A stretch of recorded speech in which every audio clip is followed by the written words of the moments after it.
오늘은 창세기 3장 17절에서 21절을 보도록 하겠습니다. 가시덤불과 엉겅퀴. 하나님은 선악과를 먹도록 여자를 유혹한 뱀을 여자의 후손이 오셔서 뱀의 머리를 상하게 한다는 것으로 사탄을 영원히 꺼지지 않는 지옥불에 던져진다는 말씀이며, 사탄은 여자의 후손으로 메시아가 오시면 자신들이 지옥불에 던져진다는 것을 알므로 메시아가 오지 못하도록 방해하게 되고, 메시아가 오시면 죽이려 한다는 것입니다. 이 말씀이 여자에게 임신하는 고통을 크게 더하여 수고하고 자식을 낳는다는 말씀으로 사탄의 방해로 메시아가 어렵게 오신다는 뜻입니다. 그 메시아가 오셔서 주시는 떡과 포도주인 복음의 말씀을 먹기 위하여 여자는 남편인 예수님을 원한다는 것입니다. 예수님은 신부인 교회를 복음의 말씀으로 다스리게 된다는 것입니다. 이 말씀을 하시고 선악과를 먹은 아담에게도 말씀하십니다. 본문 17절을 보면 창세기 3장 17절, 아담에게 이르시되 내가 내 아내의 말을 듣고 내가 내게 먹지 말라 한 나무의 열매를 먹었은즉 땅은 너로 말미암아 저주를 받고 너는 내 평생에 수고하여야 그 소산을 먹으리라. 선악과를 먹은 아담과 하와만 저주를 받는 것이 아니라 모든 피조물도 저주를 받게 된다는 것으로 땅은 너로 말미암아 저주를 받는다고 말합니다. 로마서 8장 19절에서 22절을 보면 로마서 8장 19절, 피조물이 고대하는 바는 하나님의 아들들이 나타나는 것이니, 아담과 하와의 타락으로 피조물들도 고통을 받고 있다는 것으로 그들이 받는 고통에서 벗어나기 위하여 하나님의 아들인 복음을 깨달은 자들이 나타나길 원한다는 것입니다. 로마서 8장 20절, 피조물이 허무한데 굴복하는 것은 자기 뜻이 아니요 오직 굴복하게 하시는 이로 말미암이라. 그 바라는 것은 피조물도 썩어짐의 종노릇한 데서 해방되어 하나님의 자녀들의 영광의 자유에 이르는 것이니라.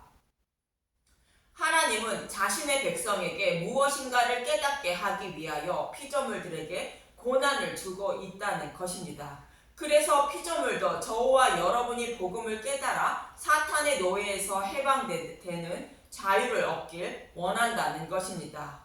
로마서 8장 22절, 피조물이 다 이제까지 함께 탄식하며 함께 고통을 겪고 있는 것을 우리가 아느니라. 아담과 하와의 타락으로 그의 후손들만 고통을 겪는 것이 아니라 땅이 저주를 받아 모든 피조물들도 고통을 겪으며 살아간다는 것입니다.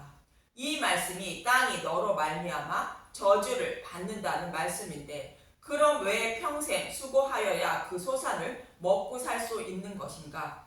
본문 18절에서 19절을 보면 창세기 3장 18절, 땅이 내게 가시덤불과 엉겅퀴를 낼 것이라. 내가 먹을 것은 밭의 채소인즉 내가 흙으로 돌아갈 때까지 얼굴에 땀을 흘려야 먹을 것을 먹으리니 내가 그것에서 취함을 입었음이라. 너는 흙이니 흙으로 돌아갈 것이니라 하시니라.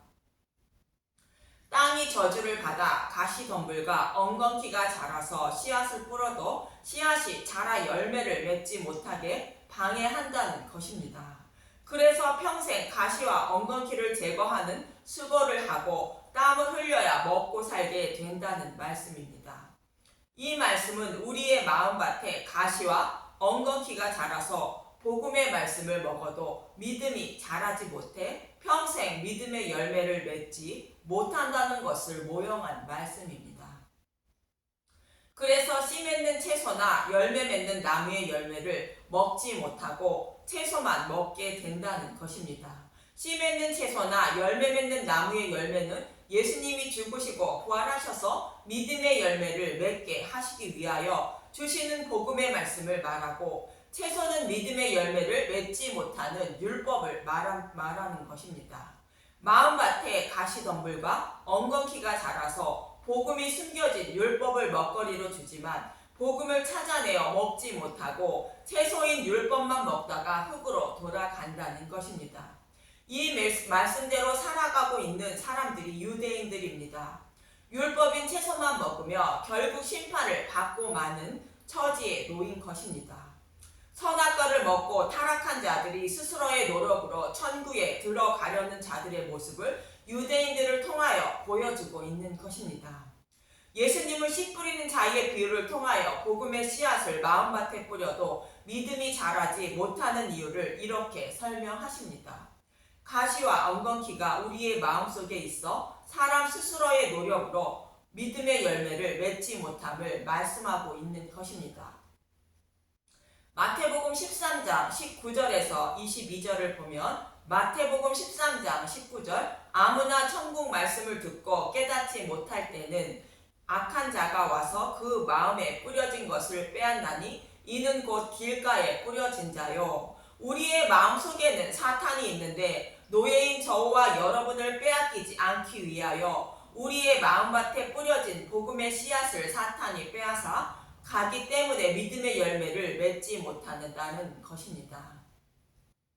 마태복음 13장 20절 돌밭에 뿌려졌다는 것은 말씀을 듣고 즉시 기쁨으로 받되 그 속에 뿌리가 없어 잠시 견디다가 말씀으로 말미암아 환난이나 박해가 일어날 때에는 곧 넘어지는 자요.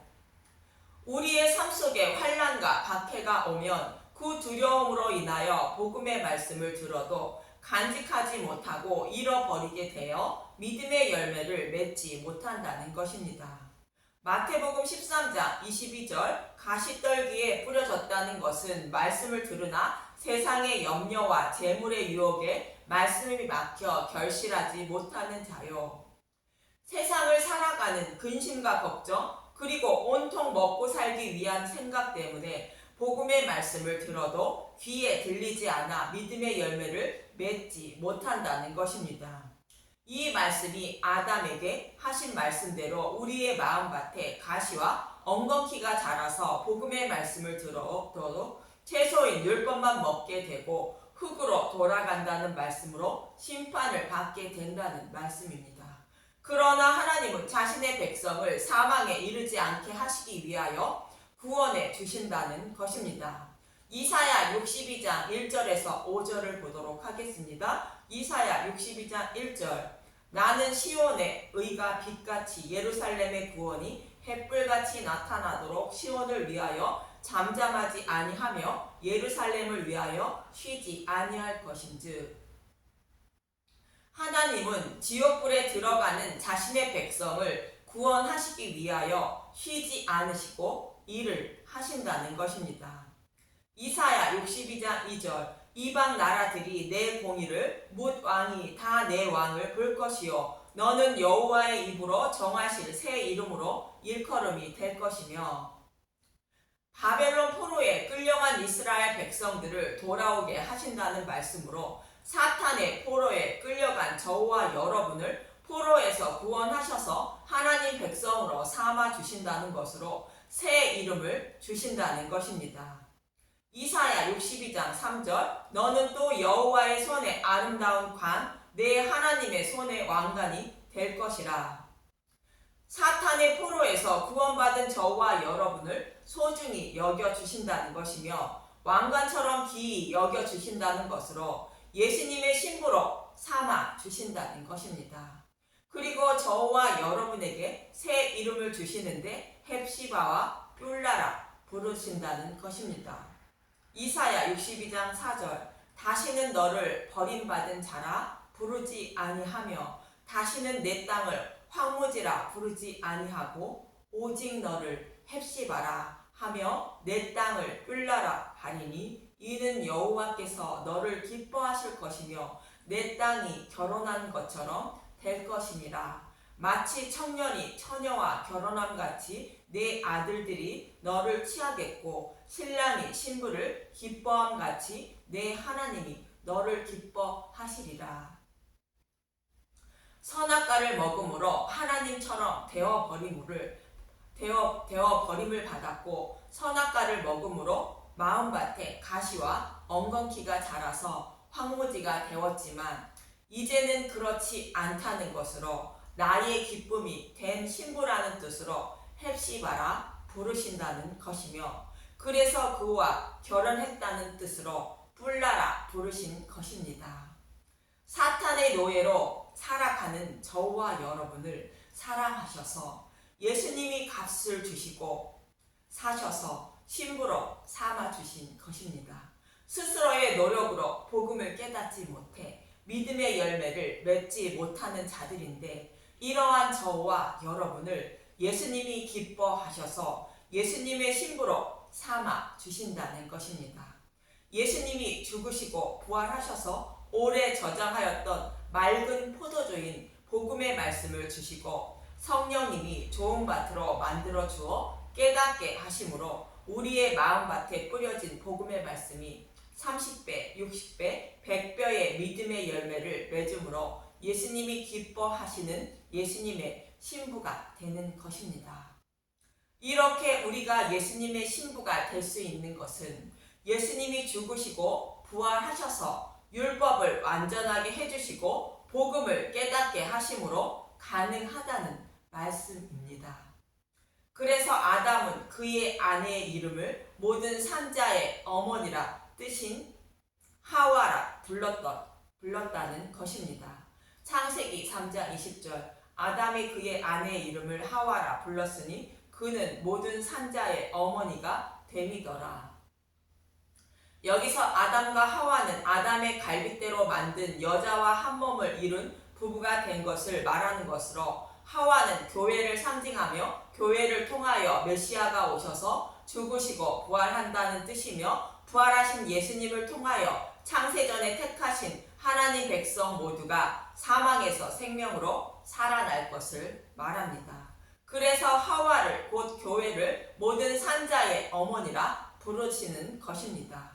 하와에게 이렇게 말씀하신 내용이 사라에게도 이어집니다. 창세기 17장 15절에서 16절을 보면 창세기 17장 15절 하나님이 또 아브라함에게 이르시되 내 아내 사레는 이름을 사레라 하지 말고 사라라 하라. 내가 그에게 복을 주어 그가 내게 아들을 낳아 주게 하며 내가 그에게 복을 주어 그를 여러 민족의 어머니가 되게 하리니 민족의 여러 왕이 그에게서 나리라.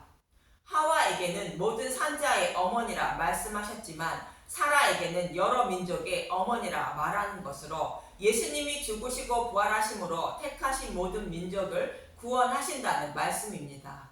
또 리브가에게도 동일한 말씀이 이어집니다. 창세기 24장 59절 그들이 그 누이 리브가와 그의 유모와 아브라함의 종과 그 동행자들을 보내며 리브가에게 축복하여 이르되 우리 누이여 너는 천만인의 어머니가 될지어다. 내 씨로 그 원수의 성문을 얻게 할지어다. 여러 민족에게 어머니가 아니라 천만인의 어머니가 된다는 것으로 천하 만민을 구원하신다는 것입니다. 그럼 예수님이 죽으시고 부활하셔서 타락한 여러 민족과 천만인들의 어떻게 구원하신다는 것인가? 창세기 3장 21절 여호와 하나님이 아담과 그의 아내를 위하여 가죽옷을 지어 입히시니라. 아담과 하와가 선악과를 먹고 자신의 부끄러움인 죄를 가리기 위하여 무화과 잎으로 치마를 삼아 가렸지만 그것으로 가리지 못한다는 말씀입니다. 그 부끄러움을 하나님이 영원히 보이지 않게 가려 주신다는 것으로 가죽옷으로 지어 입혀 주신다는 것입니다.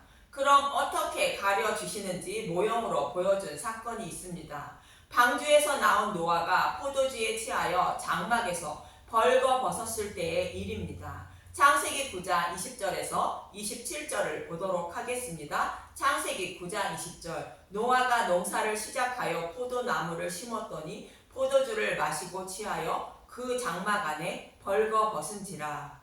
노아가 벌거벗었다는 것은 아담과 하와가 선악과를 먹고 벌거벗은 모습과 같이 율법을 범하여 죄를 범했다는 뜻입니다.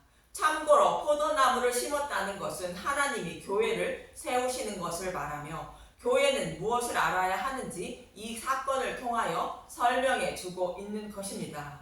율법을 따르는 자는 저주를 받아 심판을 받음을 말하고 복음을 따르는 자는 하나님 나라를 기업으로 받음을 말하고 있는 것입니다.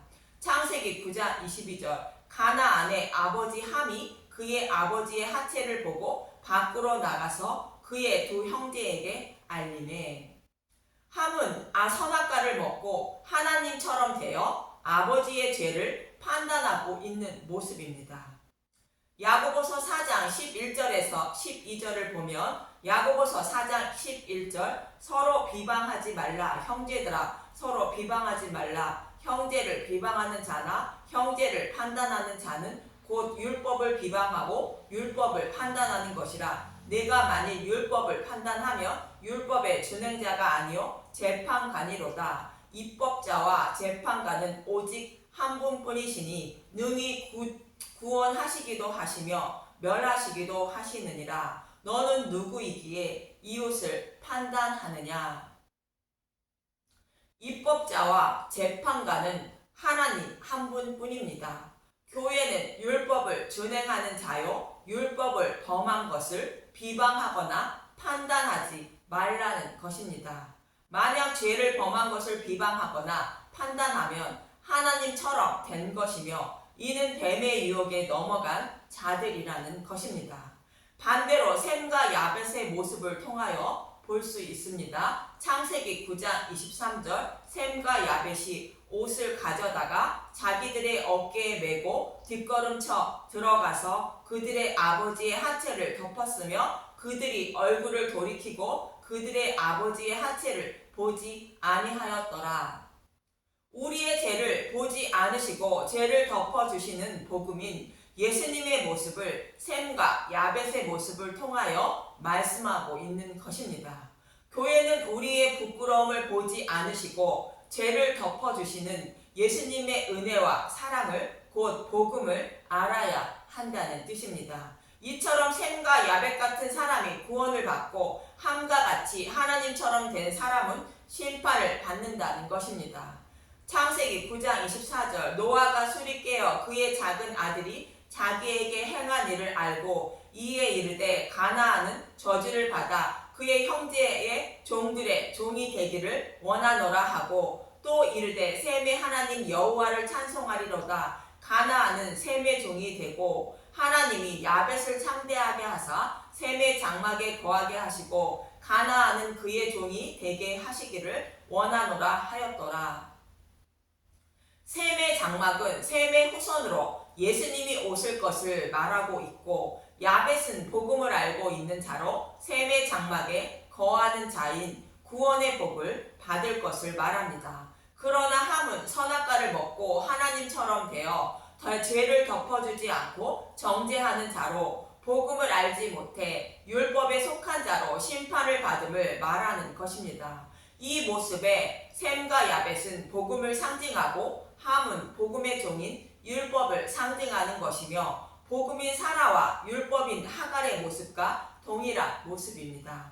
이처럼 아담과 하와에게 가죽옷을 지어 입혀 주셨다는 것은 여자의 후손으로 오실 메시아가 선악과를 먹고 벌거벗은 저와 여러분을 사랑하사 우리의 죄를 보지 않으시고 예수님이 입고 계시던 옷을 벗어 우리의 벌거벗은 몸에 옷을 입혀 주셔서 부끄러움을 영원히 가려주신다는 뜻입니다. 마치 셈과 야벳이 아버지의 부끄러움을 보지 않고 옷으로 덮어주시는 모습과 같은 것입니다. 본문 3장 21절의 말씀은 다음 시간에 자세하게 말씀드리겠습니다. 이 방송을 듣는 모든 분들의 부끄러움을 예수님이 영원히 가려주시길 간절히 소망하며 기도합니다. 감사합니다.